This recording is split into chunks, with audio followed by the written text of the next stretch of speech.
The Gutfeld studio had seen plenty of uncomfortable moments across its 3-year run at the top of late-night ratings.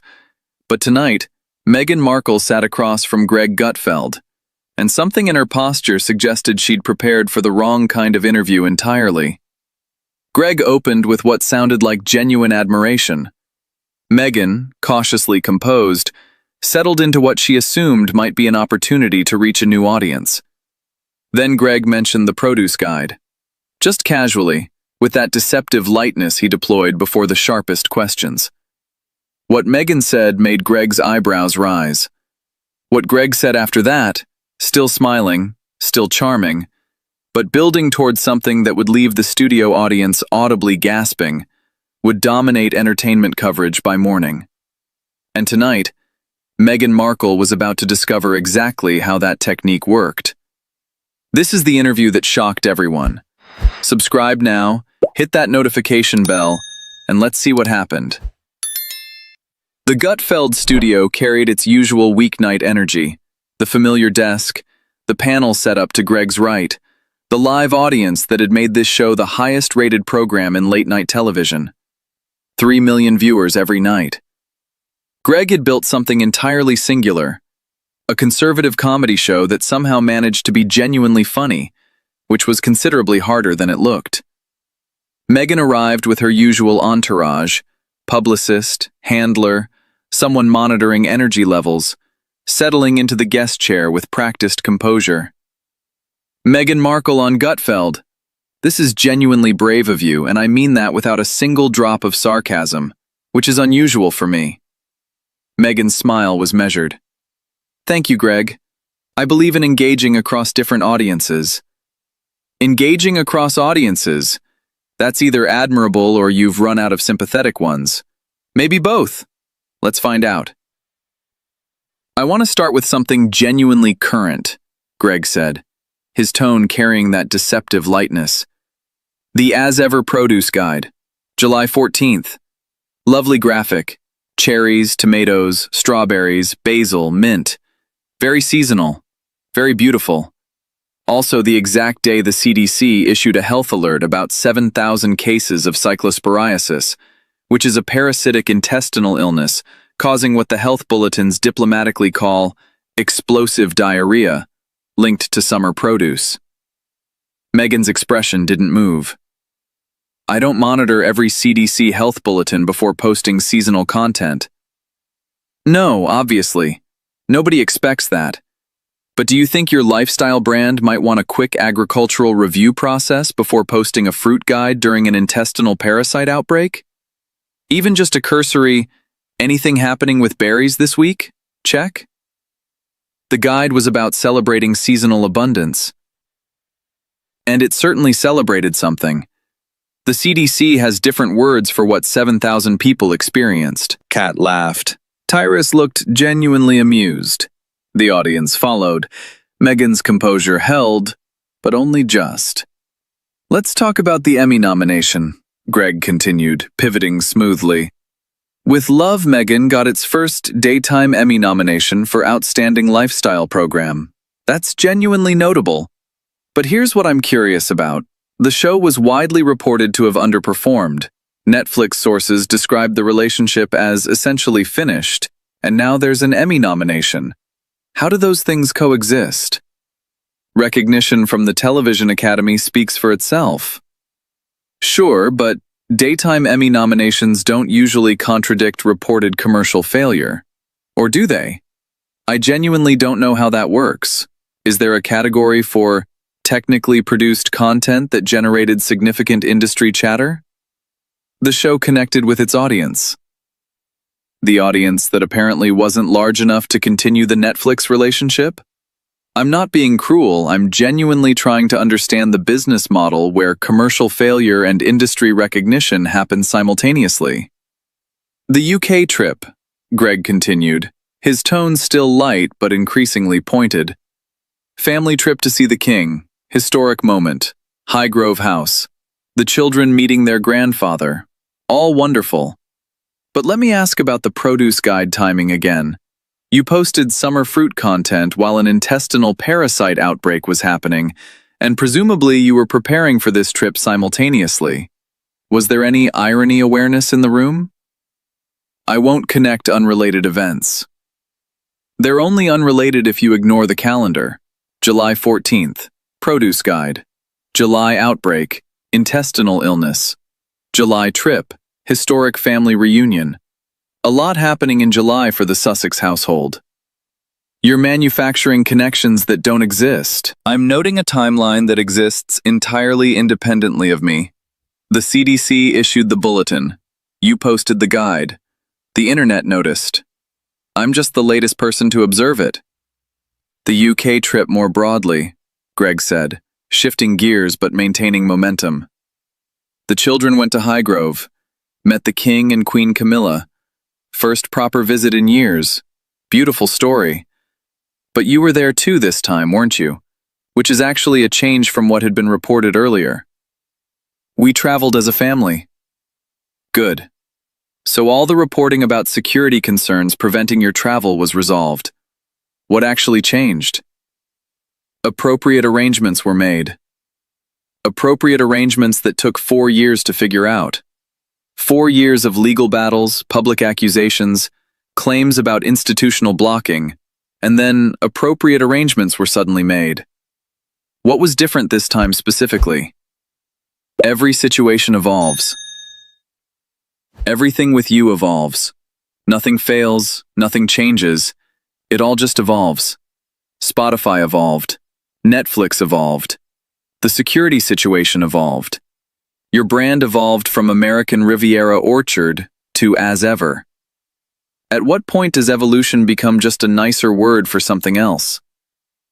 The daytime Emmy situation raises something interesting, Greg continued. Because here's what I've noticed about your public story. When things go well, they're achievements. When things don't go well, they evolve. When people leave your organization, they're transitions. When business relationships end, they're creative differences. There's no category in your vocabulary for straightforward failure. Everything has a softer name. Framing matters in how we discuss setbacks. Framing matters, sure. But at some point, relentless reframing stops being perspective and starts being spin. I've done this show for years. I know spin. I recognize it in politicians, in executives, in celebrities. What I'm hearing from you tonight is exceptionally polished spin. That's an unfair characterization. It's pattern recognition. What would you call a failure if it happened?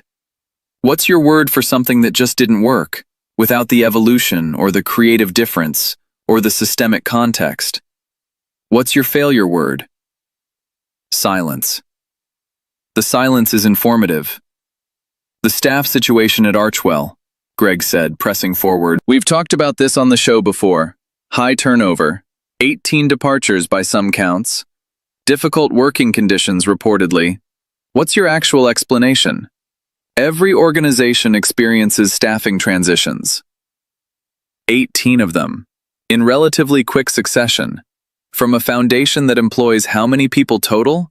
The math on that turnover rate is extraordinary. We maintain high standards. High standards that nobody seems able to meet consistently?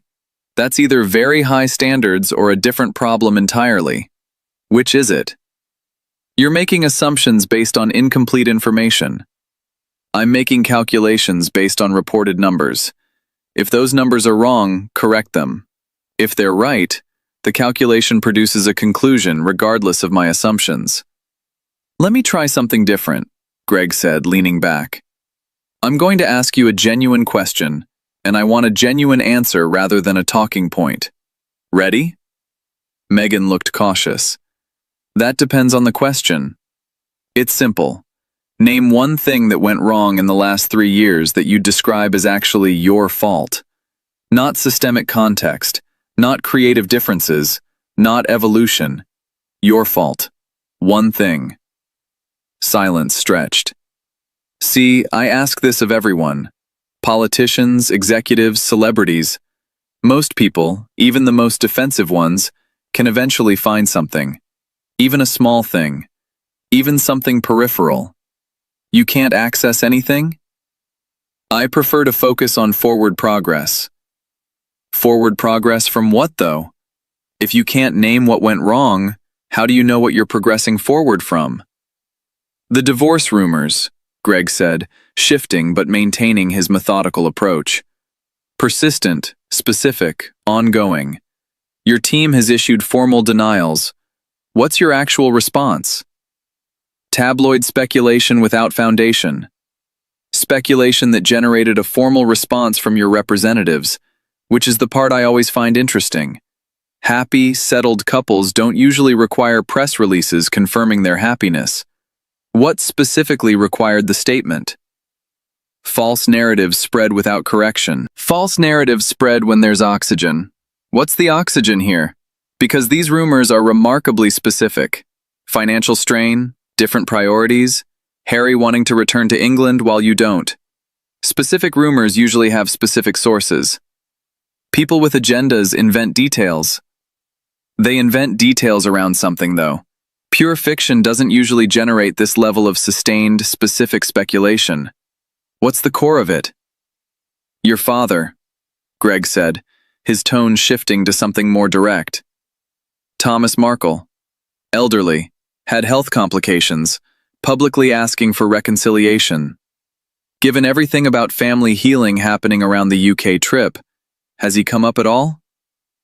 Meghan's expression closed. That relationship is private. Private, yet you've discussed it extensively in your own documentaries and interviews. What makes it private now specifically? There's history that isn't appropriate to air. You've aired it extensively before, on your own platforms, for your own purposes. It seems to become private specifically when the questions get harder to answer. Every relationship has limits on disclosure. Sure, but your relationship with your father has very few limits as long as you're controlling the narrative. The moment someone else asks about it, limits appear. That pattern is interesting. Let me bring something back up, Greg said. The produce guide. Because I genuinely want to understand the as-ever brand philosophy. You've described it as celebrating abundance, seasonal living, a particular kind of intentional lifestyle. But the guide appeared during a produce-related health outbreak. The jam brand had issues earlier. The Netflix lifestyle show received mixed reception. Is the lifestyle brand working the way you'd hoped? We're building something meaningful over time. Building how? What's been built specifically? I know what you're building toward. I've read the mission statements. What's been built already? Our audience is growing. Growing to what size? From what base? Those are specific numbers you'd have if you had them. I don't share proprietary business metrics publicly. Most growing businesses are happy to share directional metrics without specifics. Our audience has doubled, or we've reached 1 million people. The refusal to characterize growth at all suggests the characterization wouldn't be flattering.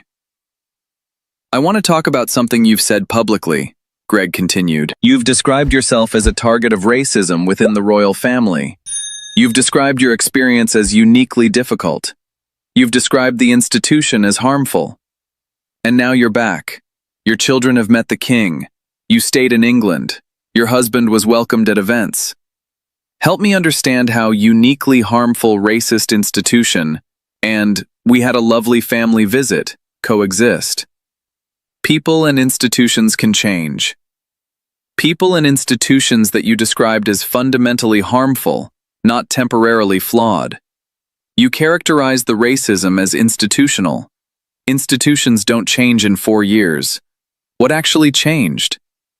I prefer not to revisit those characterizations in this context. You made those characterizations in very public contexts.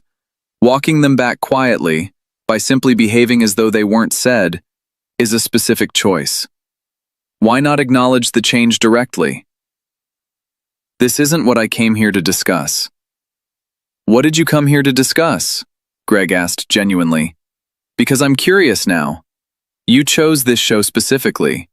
We've been fairly pointed in our coverage of you previously. What outcome did you expect from this appearance? I wanted to reach a different audience. Reach them how? With what message? Because so far, every specific question has gotten a general answer. Every direct question has gotten deflection. What were you actually hoping to communicate to 3 million Fox News late-night viewers? I believe in the importance of genuine dialogue. Dialogue requires two-way exchange of substantive information. What I've had tonight is mostly one-directional deflection. That's not dialogue. That's managed appearance. You've been consistently described as difficult to work with, Greg said, his tone still measured, but now carrying something more definitive. Across different industries, different contexts, different years. The staff departures, the business relationships that ended badly, the media coverage that became hostile. At what point does a pattern like that require self-examination rather than external explanation? Meghan's composure cracked fully now. You're compiling grievances against me. I'm asking about a documented pattern across your public life. That's not compilation. That's observation of existing data points. This entire interview has been hostile. This entire interview has been curious. I've been genuinely interested in the answers. The problem isn't my curiosity. It's that the answers keep not arriving. Meghan grabbed her purse. I won't continue being talked about this way. You're not being talked about. You're being talked to. That's actually more respectful than the alternative, which is simply discussing you in your absence, which is what most of television does. Meghan moved toward the exit. This show has made money treating me as content.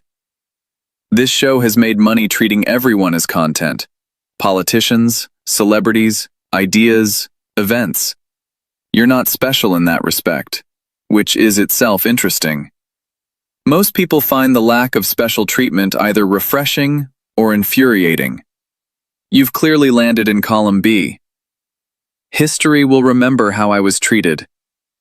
History will remember someone who posted a summer produce guide during a CDC parasitic illness alert, got a daytime Emmy nomination for a show that reportedly ended a major streaming relationship, couldn't name a single personal failure, and walked off a comedy show because the jokes kept landing accurately. He paused. That's not mean. That's just the weak. Meghan left. The studio door closed behind her. Greg turned to his panel with that particular expression. Amused, slightly disappointed, entirely unsurprised. Well, that tracked. Kat laughed. She clearly came prepared for a different kind of interview. She came prepared for interview-shaped conversation that didn't actually require answering anything. What she got was actual questions. Those are different experiences. Tyrus shook his head. The produce guide thing got her, though. The produce guide is the gift that keeps giving, Greg said. It encapsulates something real about the entire brand, the gap between the aesthetic and the awareness. Beautiful imagery, insufficient calendar checking. Greg addressed the camera directly. I want to be genuine for a moment, which is uncomfortable for me, so bear with it. I called her appearance brave because it genuinely was. Coming on this show after years of our coverage took something. Most celebrities in her position wouldn't have done it. He straightened. But bravery in showing up doesn't resolve the questions. The produce guide still happened. The business failures still occurred. The staff still departed. The father is still estranged. The brother-in-law is still unreachable. These aren't fabrications. They're documented events that produce reasonable questions. He shrugged. What I got tonight was the same thing everyone else gets. Polished non-answers dressed up as engagement. The difference is that on this show, we notice, and we mention it, sometimes with jokes attached. For Greg Gutfeld, the interview became another demonstration of what years of political comedy had taught him.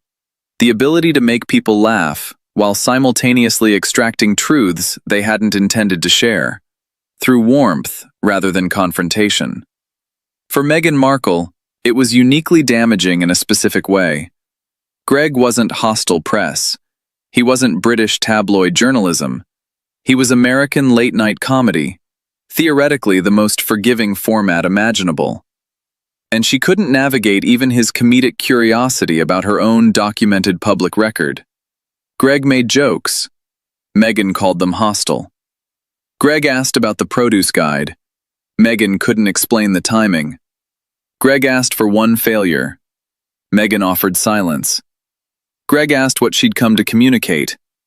Meghan walked out instead. And in that departure, in that inability to survive even warm, humorous accountability for her own documented week, everything anyone needed to know about the gap between Meghan Markle's carefully constructed public image and the actual questions that image couldn't answer became impossible to ignore. Some people can laugh at themselves. Others prove they've lost the ability entirely. Greg offered comedy. Meghan brought a press release. The highest-rated show in late night couldn't find anything genuine to work with, because Meghan brought nothing genuine with her. Just talking points. Always talking points. 3 million viewers every night. A produce guide during a CDC parasite outbreak. An Emmy nomination for a show that reportedly ended a major streaming relationship. And she couldn't name one personal failure. What does that tell you about the space between image and reality? If you want more content that recognizes when comedy reveals what journalism couldn't, subscribe, drop a like, share this with someone. They need to see what happens when jokes keep landing accurately. More accuracy, more comedy, more of what years of satirical television teaches you about the gap between talking points and truth. Stay with us.